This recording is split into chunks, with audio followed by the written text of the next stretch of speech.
Brothers and sisters, 30 years. 30 years old na ang CYA. And CYA has grown. We're gonna get together for a big reunion. Kung taga CYA kayo, malamang narinig nyo yun. Big time to worship the Lord together, have fun, reminisce. Ako, sumali ako sa CYA 1984.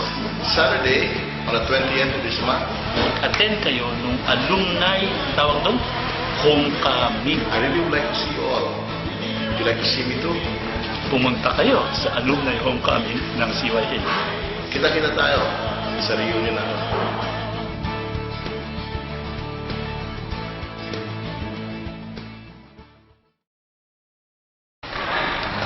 Pero kung sa inyo, pag-iisipan ko,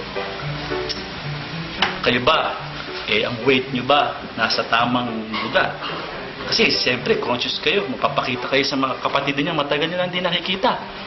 Inisip nyo, mataba ba ako ngayon? Payat ba ako ngayon? Pero wag nyo isipin yun. Taba mo, Kasi- Raul! Kasi, sa CYA, walang mataba, walang payat. Lahat tayong mahal ng Diyos. Di ba? Kung ako sa inyo, whether payat kayo o mataba kayo, pumunta kayo sa alumni homecoming ng CYA. Happy anniversary, brothers and sisters!